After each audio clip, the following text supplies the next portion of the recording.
kemarin. Tetapi untuk bab kali ini cikgu akan terangkan dua subtopik terakhir dalam bab 6 sebelum kita masuk dalam bab yang baru. Oke, subtopik yang cikgu akan bincangkan dalam video ini ialah yang pertama, usaha menangani ancaman komunis. Kedua ialah kesan zaman darurat terhadap negara kita. Jadi seperti biasa, selepas menonton video ini, pastikan murid-murid menjawab soalan pengukuhan berbentuk soalan struktur yang cikgu sudah sediakan di akhir video ini. Oke, tanpa membuang masa, mari kita terus masuk dalam subtopik 6.3, yaitu usaha menangani ancaman komunis. Oke, dalam subtopik 6.1 dan 6.2 kita telah belajar tentang bagaimana bagaimana ideologi komunis itu masuk ke tanah Melayu. Jadi 6.2 kita juga belajar tentang apakah tindakan aktiviti yang dilakukan oleh pihak komunis dalam usaha untuk mengganggu ketentraman dan kestabilan negara. Oke, jadi untuk 6.3 ini kita belajar pula apa usaha pihak British, apa usaha kerajaan menangani ancaman komunis itu. Ancaman komunis yang kita belajar kemarin. Oke, kita lihat di sini. Beberapa usaha telah diambil oleh pihak British untuk menangani ancaman komunis. Antaranya ialah penguatkuasaan undang-undang darurat, pemerkasaan pasukan keselamatan, pengenalan pendaftaran kebangsaan, rancangan Briggs, tawaran pengampunan, kempen bulan rakyat melawan penjahat, perintah berkurung, perang saraf, dan rundingan baling. Kalau kita lihat di sini kelas, ada banyak usaha yang telah diambil oleh pihak British ataupun kerajaan untuk menangani ancaman komunis di Malaysia. Oke, ada banyak. Jadi kita akan bincangkan satu persatu. Bagaimana penguatkuasaan undang-undang darurat, pemerkasaan pasukan keselamatan, ini semua adalah usaha yang kita akan bincangkan satu persatu. Oke, mari kita lihat usaha yang pertama yang diambil oleh kerajaan untuk menangani ancaman British. Oke, usaha dia ialah menguatkuasakan undang-undang darurat. Oke, cikgu akan highlightkan isi di sini. Cikgu mau belajar untuk membuat nota. Oke, membuat nota berdasarkan isi-isi penting yang cikgu akan highlightkan. Oke, sebelum itu pastikan juga murid-murid membuka buku teks masing-masing untuk lebih paham tentang subtopik ini.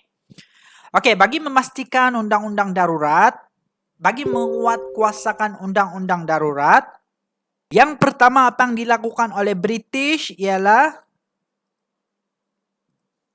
menahan sesiapa sahaja yang disyaki terlibat dalam pergerakan komunis tanpa sebarang perbicaraan.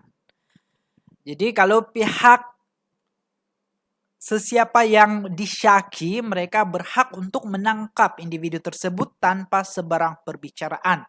Oke, kedua, mengenakan hukuman berat. Mengenakan hukuman berat kepada sesiapa sahaja yang membantu komunis. Oke, sesiapa yang membantu komunis itu dianggap sebagai tali barut ataupun musuh dalam selimut. Yang ketiga, mengetatkan undang-undang senjata api. Oke, pihak kerajaan juga mengetatkan undang-undang senjata api dengan mengenakan hukuman. Dengan mengenakan hukuman mati terhadap mereka yang membawa senjata api dan bahan letupan. Oke, yang keempat, menggeledah. Apa maksud menggeledah? Ialah cek. Oke, rumah kediaman, memagar kampung, mengadakan perintah berkurung, mewujudkan kampung baru, dan memindahkan serta menempatkan penduduk. Oke, ini kita bincang selepas ini. Kelima, mengharamkan PKM dan parti politik berfahaman radikal.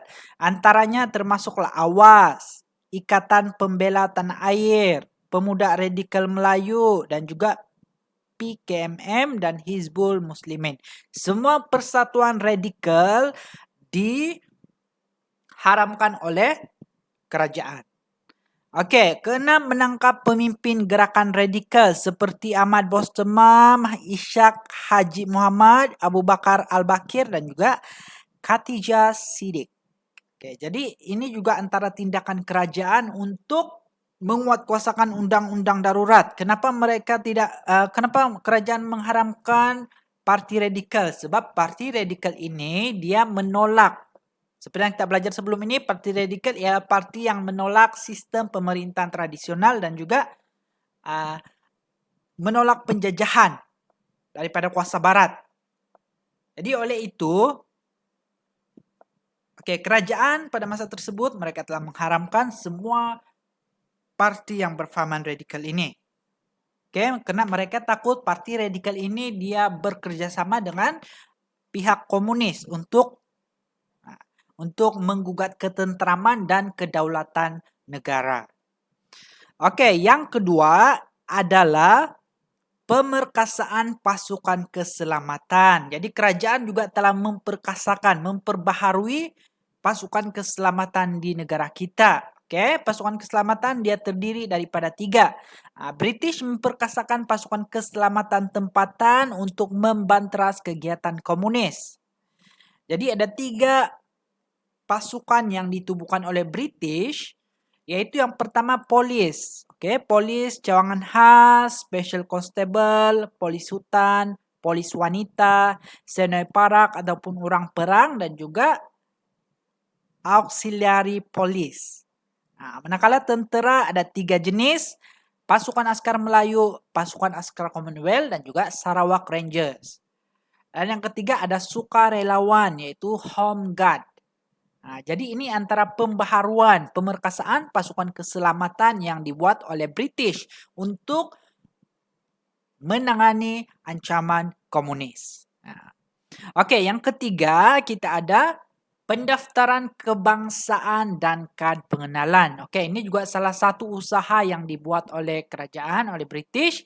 Kerajaan memperkenalkan sistem pendaftaran kebangsaan dan penggunaan kad pengenalan pada 23 Julai 1948 bagi mengawal pergerakan penduduk. Kenapa langkah ini diambil? Ialah untuk memudahkan pihak keselamatan membezakan orang awam dengan komunis. Maksud dari sini, sesiapa yang mempunyai kad pengenalan, dia ialah orang awam. Manakala sesiapa yang tidak mempunyai kad pengenalan, itu ialah komunis. Di bawah peraturan tersebut, setiap lelaki, wanita, dan kanak-kanak yang berumur 12 tahun ke atas dikehendaki mendaftarkan diri dengan pihak berkuasa. Orang awam dikehendaki membawa kad pengenalan ke mana-mana sahaja. Jadi inilah bermulanya kad pengenalan yang ada di Malaysia, yaitu pada 23 Julai 1948. Yang seterusnya ialah rancangan Briggs. apa ini rancangan Briggs? Rancangan Briggs telah dilancarkan oleh Sir Henry Gurney, yaitu pesuruh jaya tinggi British di Tanah Melayu pada tahun 1950. Manakala General Sir Harold Rawdon Briggs, ini ada nama dia Briggs, itulah kenapa dia dinamakan rancangan Briggs, dilantik menjadi pengarah operasi. Tujuan rancangan Briggs ini ialah untuk memutuskan hubungan PKM dengan Min Yuen. Ini kita akan jelaskan nanti apa ini Min Yuen. Yang membekalkan makanan, senjata, maklumat dan ubat-ubatan kepada PKM. Rancangan Briggs merupakan langkah yang berkesan untuk melemahkan pergerakan komunis. Apa itu rancangan Briggs, kelas? Kita akan bincang bagaimana rancangan Briggs ini dijalankan. Sini. Penduduk setinggan. Rancangan Briggs ini ialah mewujudkan kampung baru. Rancangan Briggs ialah mewujudkan kampung baru. Bagaimana kampung baru itu diwujudkan? Oke, penduduk setinggan di pinggir hutan dipaksa berpindah dari kampung ke halaman sebuah pertempatan baru yang agak asing. Oke, kawasan pertempatan semula ini digelar sebagai kampung baru. Nah, itulah kenapa dia dinamakan kampung baru, yaitu penempatan semula masyarakat yang berada di pinggir hutan. Oke, karena komunis ini dia berada di dalam hutan. Jadi komunis ini akan mempengaruhi masyarakat yang berada di pinggir-pinggir hutan. Jadi sekiranya masyarakat itu kurang terdedah, maka mereka akan mudah untuk terpengaruh dengan pihak komunis.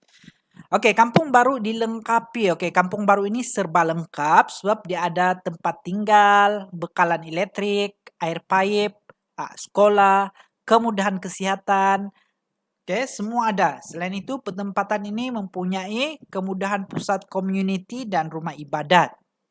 Oke, jadi jawatan kuasa kampung ditubuhkan untuk memelihara dan memperbaiki kemudahan di kampung baru. Jadi kampung baru ini dikawal oleh Special Constable.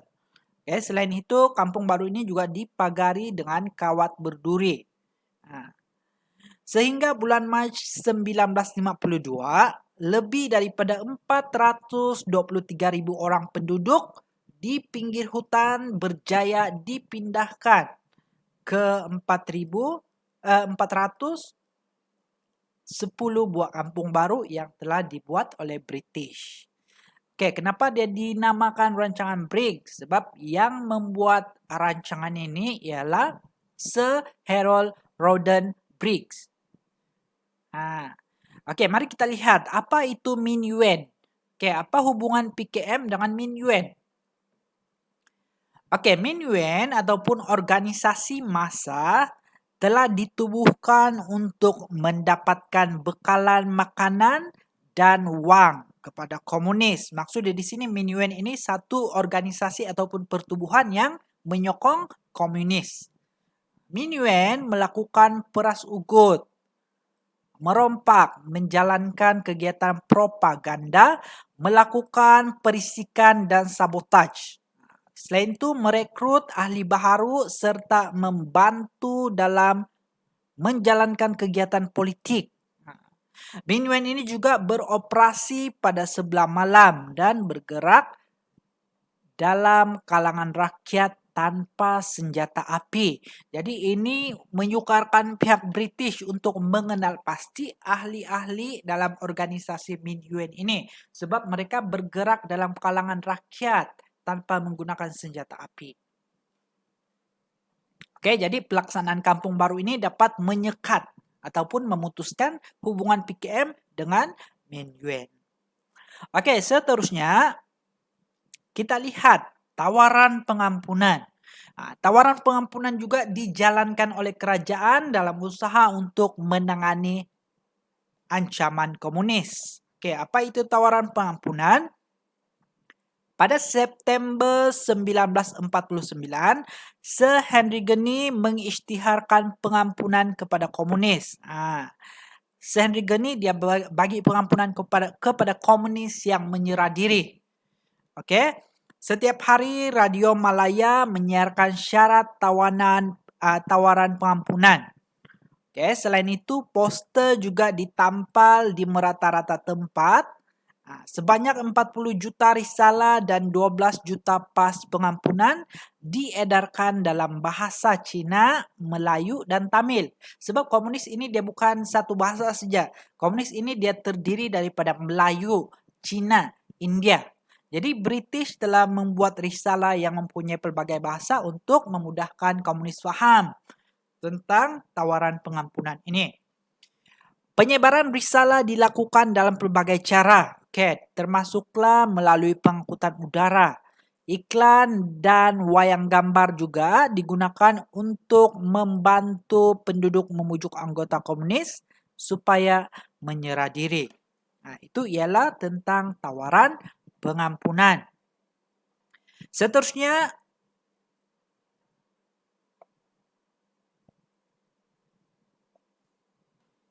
seterusnya ialah Kempen Bulan Rakyat Melawan Penjahat. Ini juga salah satu usaha yang dilakukan oleh kerajaan untuk mengatasi atau untuk menangani ancaman komunis.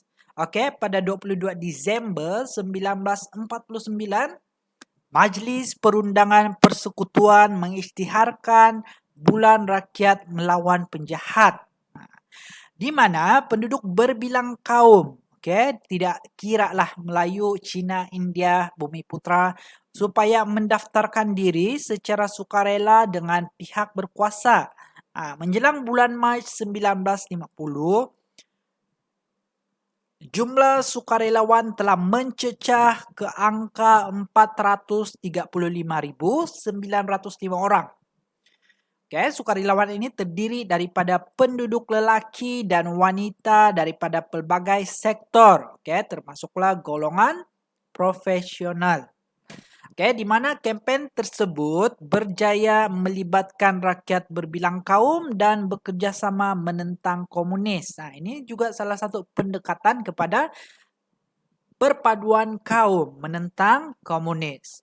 Pelaksanaan kempen tersebut menggalakkan interaksi ataupun komunikasi dan mengeratkan hubungan antara kaum. Jadi ini salah satu langkah yang baik. Selain daripada dapat menentang komunis, langkah ini juga dapat menyatu padukan kaum yang ada di Malaysia. Okey, yang ketujuh kita ada perintah berkurung. Perintah berkurung juga turut dijalankan dalam usaha untuk menangani ancaman komunis, di mana perintah berkurung ini ialah tindakan melarang penduduk keluar dari rumah dalam tempoh tertentu. Ini maksud perintah berkurung. Sekarang juga kita dikenakan perintah berkurung, tapi bukan disebabkan oleh ancaman komunis. Kita disebabkan oleh ancaman COVID-19. Perintah berkurung membolehkan pasukan keselamatan menjalankan operasi dengan lebih berkesan. Sebab sekiranya rakyat tidak banyak rakyat yang berkeliaran, ini lebih memudahkan pihak berkuasa untuk menangani komunis. Misalnya, contohnya pada bulan Jun 1950, penduduk di kawasan Labis Johor dikenakan perintah berkurung untuk membolehkan pasukan keselamatan menjalankan operasi memburu komunis. Selain itu, perintah berkurung dikenakan terhadap penduduk yang enggan bekerja sama dengan pihak berkuasa. Contohnya, pada bulan Mac 1952, penduduk Tanjung Malim dikenakan perintah berkurung selama 22 jam untuk mengelakkan mereka berhubung dengan komunis. Tindakan ini dibuat apabila 40 orang komunis menyerang sekumpulan pekerja yang dihantar untuk membaiki pipe air. Kejadian ini mengorbankan 12 nyawa. Jadi siasatan dijalankan oleh pihak polis tetapi tidak memperoleh sebarang maklumat. Jadi pada 27 Mac 1952, Sir Gerard Templer tiba di Tanjung Malim dan memaklumkan penduduk tentang hukuman terhadap sikap mereka yang enggan memberikan sebarang maklumat tentang gerakan komunis kepada kerajaan. Maksudnya di sini penduduk di Tanjung Malim itu mungkin dia bekerja sama dengan pihak komunis. Sebab apabila polis sampai, penduduk di kawasan tersebut tidak memberikan sebarang maklumat tentang insiden penyerangan tersebut. Yang ke-8, usaha yang dilakukan ke-8 ialah perang saraf. Perang saraf ini sangat penting. Perang saraf ini dia tidak melibatkan fizikal. Kita lihat, perang saraf ialah rancangan dilaksanakan oleh British untuk menghapuskan komunis melalui usaha memenangi hati dan fikiran rakyat. Bagaimana British mahu memenangi hati dan fikiran rakyat? Pada tahun 1952, Templer dilantik menjadi Pesuruhjaya Tinggi British di Tanah Melayu. Beliau bertindak untuk memenangi hati rakyat dan fikiran penduduk Persekutuan Tanah Melayu Oke, ada banyak tindakan atau ada banyak aktiviti yang telah dibuat oleh beliau untuk memenangi hati dan fikiran orang Melayu. Beliau ingin menjalinkan hubungan baik dengan penduduk tempatan supaya mereka boleh bekerja sama dengan pihak kerajaan dan menyampaikan segala maklumat tentang komunis. Perang saraf berjaya memujuk rakyat berbilang kaum supaya bersatu padu dan membenteras ancaman komunis. Jadi mari kita lihat apakah contoh-contoh aktiviti perang saraf yang telah dilakukan oleh British untuk memenangi hati rakyat. Kita lihat yang pertama, mengadakan lawatan. Oke, ini adalah antara perang saraf, contoh aktiviti perang saraf yang telah dibuat oleh British. Oke, Templar dia mendampingi rakyat ataupun mendekati rakyat untuk mengetahui masalah dan pandangan mereka. Beliau melakukan sebanyak 122 lawatan ke sekolah, kampung, hospital, dispensari, bilik operasi, pondok polis, unit pasukan keselamatan, buruh, lombong, estet, dan bersedia menerima wakilan. Jadi Templar ini dia telah melawat hampir ke semua tempat dalam usaha untuk memenangi hati rakyat.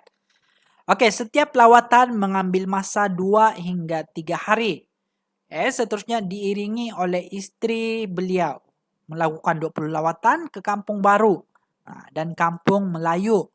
Sementara itu, istri beliau pula telah menubuhkan cawangan palang merah, pandu putri dan juga pusat community. Jadi ini antara aktiviti yang dilakukan oleh Templar dalam usaha untuk memenangi hati rakyat. Kalau pemerintah sentiasa berada dekat dengan rakyat, rakyat akan rasa lebih selamat. Rakyat merasa bahwa pemerintah itu mengambil berat tentang keadaan mereka. Oke, yang seterusnya, aktiviti perang saraf yang telah dilakukan ialah dengan melonggarkan syarat kewarganegaraan. Oke, di mana pihak kerajaan ataupun British dia telah melonggarkan syarat kewarganegaraan bagi menarik kaum bukan Melayu menjadi rakyat di tanah Melayu. Jadi langkah ini mungkin orang yang bukan Melayu dia mungkin rasa mereka dihargai di tanah Melayu. Langkah ini penting mewujudkan bangsa yang bersatu. Jadi kesan apabila melonggarkan syarat kewarganegaraan pada September 1952, seramai lebih kurang 1,2 juta orang Cina dan 180,000 India layak menjadi warga negara.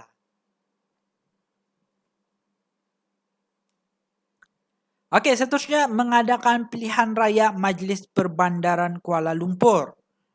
Juga salah satu aktiviti ataupun salah satu usaha perang saraf yang dilakukan. Oke, kerajaan mengadakan pilihan raya.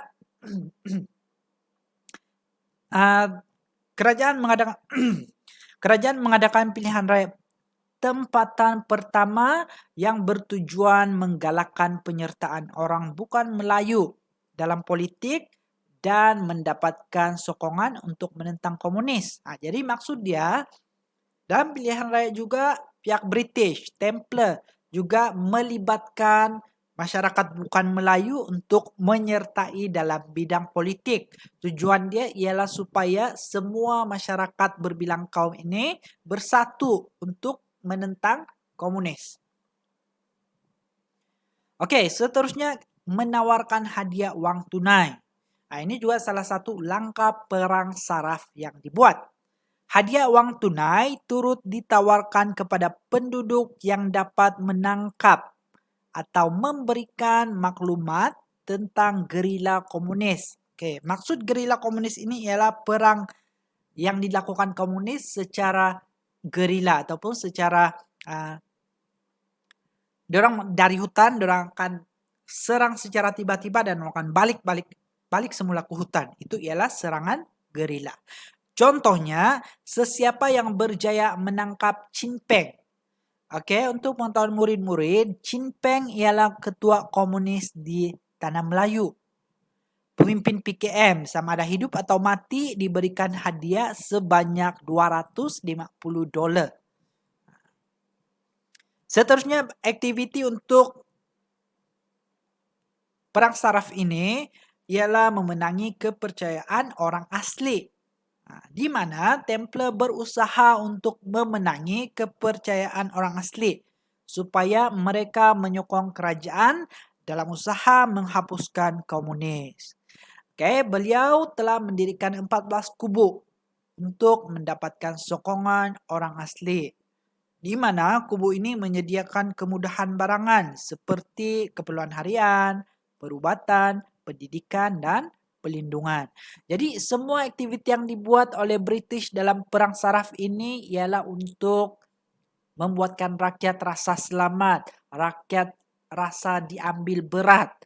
Jadi apabila rakyat rasa semua itu, rakyat rasa British ini memberikan sesuatu yang baik kepada mereka. Jadi sebagai balasan mereka akan setia kepada British dan sama-sama menentang komunis. Itu ialah perang saraf. Okey, ada lagi dua, iaitu yang pertama memajukan perkhidmatan penerangan. Ini juga aktiviti perang saraf. Kerajaan turut memajukan perkhidmatan penerangan untuk mendapatkan sokongan penduduk tempatan. Jabatan Penerangan dan Perkhidmatan Radio Malaya telah dijadikan medium untuk menimbulkan kesedaran kepada masyarakat agar menyokong kerajaan membanteras komunis. Jabatan ini bertanggung jawab menyebarkan risalah anti-komunis kepada penduduk dan risalah kerajaan kepada komunis di dalam hutan. Jadi tindakan Jabatan Penerangan dan Perkhidmatan Radio Malaya sangat penting dalam usaha untuk memberi kesedaran kepada masyarakat, menyokong membanteras komunis. Seterusnya, memperkenalkan kawasan hitam dan kawasan putih. Apa pula maksud kawasan hitam dan kawasan putih? Kerajaan memperkenalkan konsep kawasan hitam dan kawasan putih, di mana kawasan hitam ialah kawasan yang terdapat kegiatan komunis yang aktif dan dikenakan perintah berkurung. Kawasan putih pula ialah kawasan yang diisytiharkan bebas daripada ancaman komunis. Sehingga tahun 1954, kerajaan mengisytiharkan Melaka, Terengganu, Kedah dan Perlis serta Negeri Sembilan sebagai kawasan putih. Manakala kawasan lain ialah kawasan hitam. Jadi itu ialah antara aktiviti perang saraf dalam usaha untuk membanteras, dalam usaha untuk memenangi hati rakyat untuk sama-sama menentang komunis. Jadi yang ke-9, yang terakhir untuk langkah yang diambil oleh kerajaan, usaha yang diambil untuk membanteras komunis ialah dengan melalui rundingan baling. Apa ini rundingan baling? Kita lihat. Bagi menamatkan ancaman komunis dan mencapai kemerdekaan, Tunku Abdul Rahman mengadakan pertemuan dengan pemimpin PKM di sekolah Inggeris. Siapa pemimpin PKM? Chin Peng. Ingat, di Baling Kedah. Pada 28 Disember 1955. Pertemuan tersebut telah melibatkan Kerajaan Persekutuan Tanah Melayu dengan PKM. Wakil Persekutuan Tanah Melayu ialah Tunku Abdul Rahman yang ditemani oleh Tan Cheng Lock, David Marshall.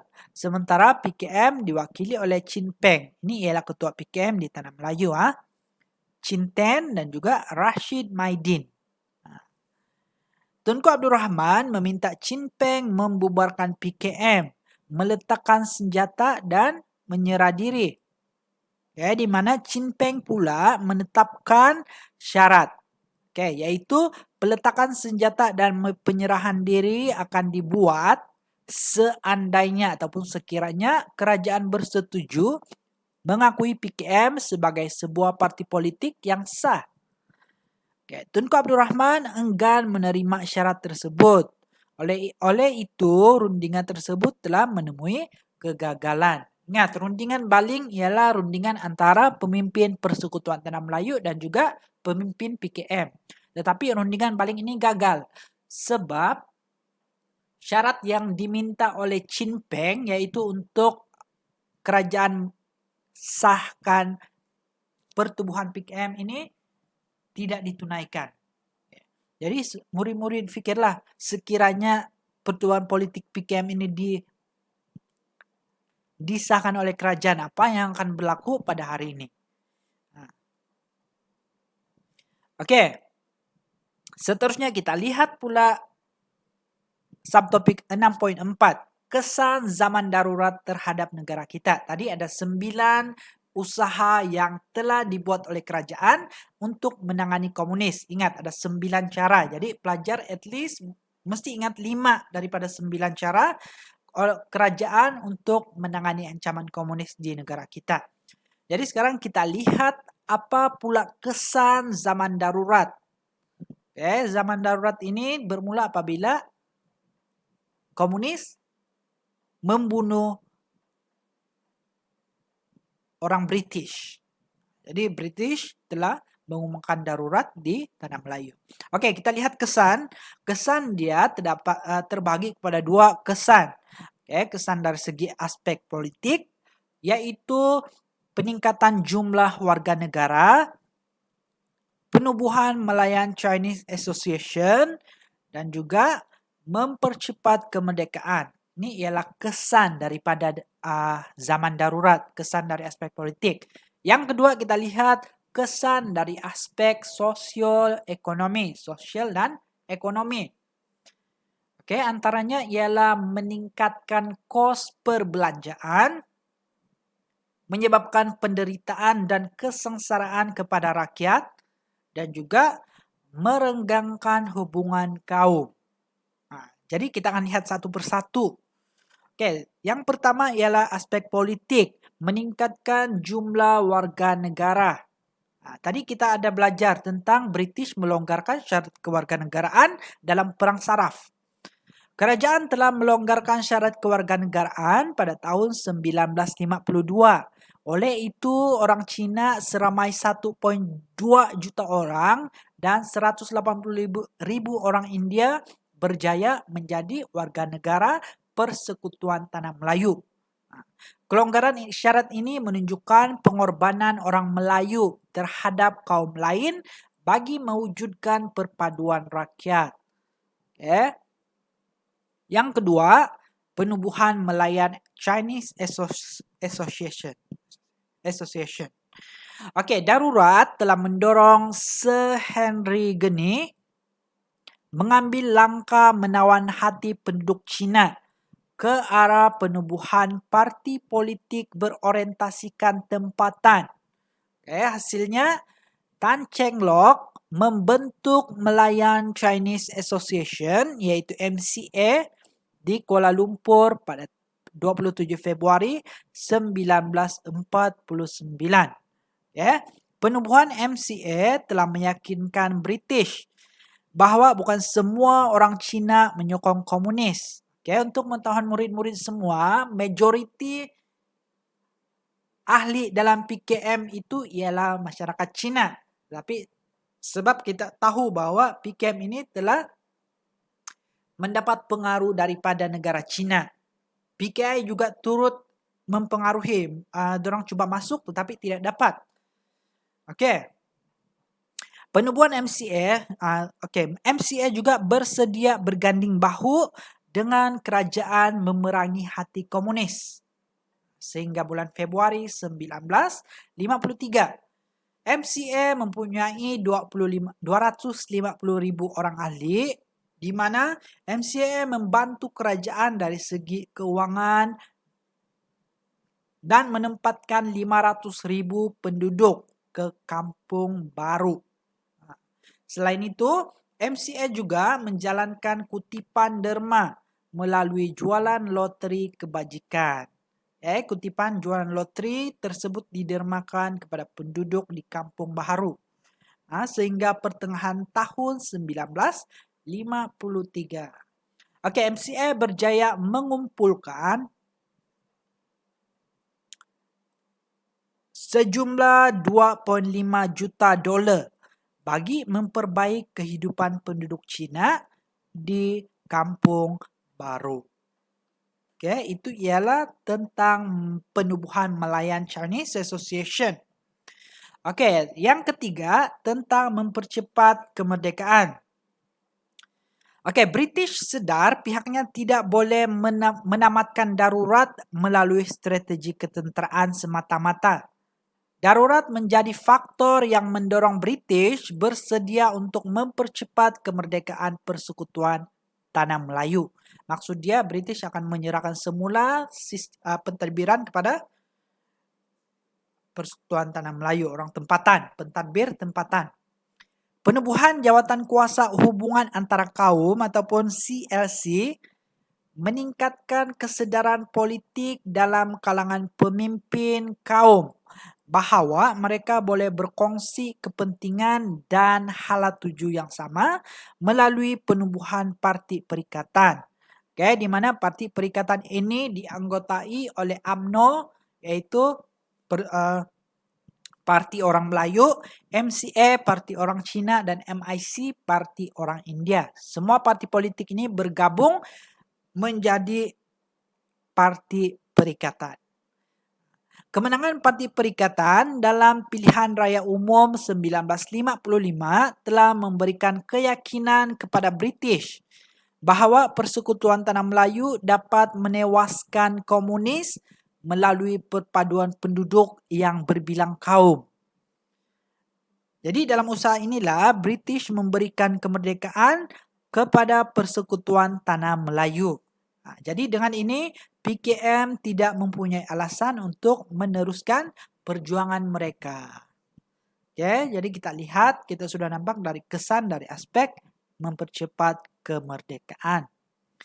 Okey, kita lihat pula aspek daripada sosioekonomi. Okey, dari segi sosioekonomi, darurat ini dia telah menjejaskan perkembangan ekonomi dan meningkatkan kos perbelanjaan British untuk menangani ancaman komunis. Anggaran purata kos darurat sebanyak $250,000 hingga $300,000 sehari, okey, sehari. Dengan itu kerajaan terpaksa membelanjakan lebih 10 juta US dollar sebulan ataupun 120 juta setahun untuk membantras ancaman komunis. Di samping itu, kerajaan membelanjakan kos yang besar untuk menyelesaikan masalah petempatan semula penduduk di pinggir hutan. Kan kita sudah belajar, yaitu melalui rancangan Briggs adanya kampung baru. Kampung baru ini dihuni oleh masyarakat yang tinggal di pinggir hutan. British memaksa semua masyarakat yang tinggal di pinggir hutan untuk tinggal di kampung baru. Untuk tujuan mencegah mereka daripada terpengaruh dengan ancaman ataupun dengan ideologi komunis. Dari tahun 1950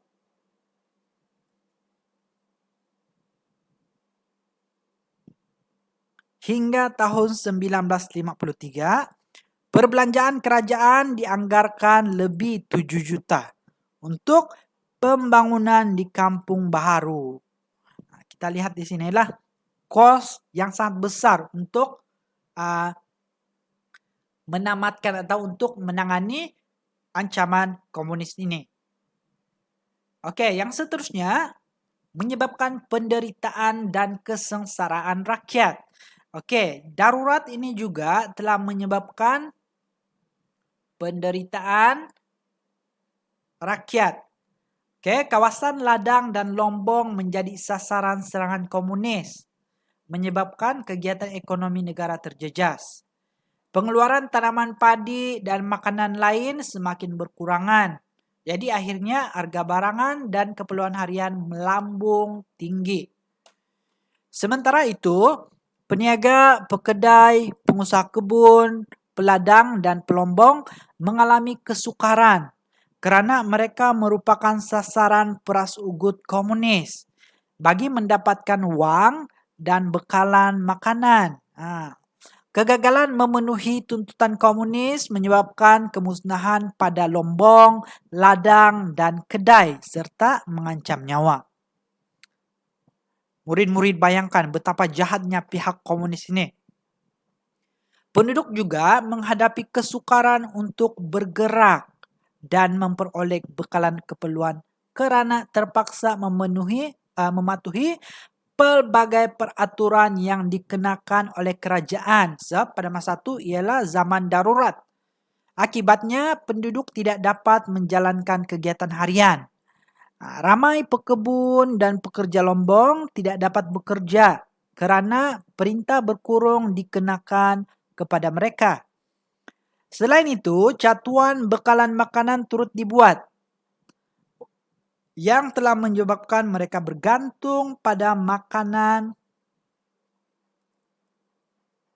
Mereka bergantung pada makanan seperti ubi kayu, keledek dan juga jagung. Jadi kalau kita lihat gambar di sebelah ini ialah tentang pemeriksaan sedang dijalankan oleh Home Guard untuk membanteras komunis. Okey. Macam mana diorang boleh kenal pasti itu komunis atau bukan? Kita sudah belajar tentang pengenalan rakyat tempatan. Sesiapa yang ada pengenalan itu ialah rakyat tempatan. Sesiapa yang tidak ada pengenalan itu disyaki ialah komunis. Okey, yang seterusnya merenggangkan hubungan kaum. Rancangan petempatan semula Kampung Baharu telah didominasi oleh kaum tertentu.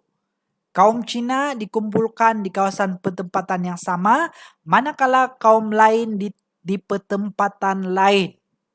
Jadi, petempatan baharu yang dilengkapi dengan prasarana biasanya berkembang menjadi bandar baru. Manakala Melayu hanya tertumpu di kampung yang serba kekurangan. Kawalan pasukan keselamatan yang ketat menyebabkan hubungan dengan kaum lain turut terbatas. Kehidupan demikian tidak memberikan ruang kepada penduduk kampung baru untuk bersosial dengan kaum lain. Jadi pengasingan ini telah menyebabkan hubungan antara kaum semakin renggang. Okey, seterusnya kita lihat pula tentang penamatan darurat. Akhirnya darurat telah ditamatkan selepas 12 tahun. Okay.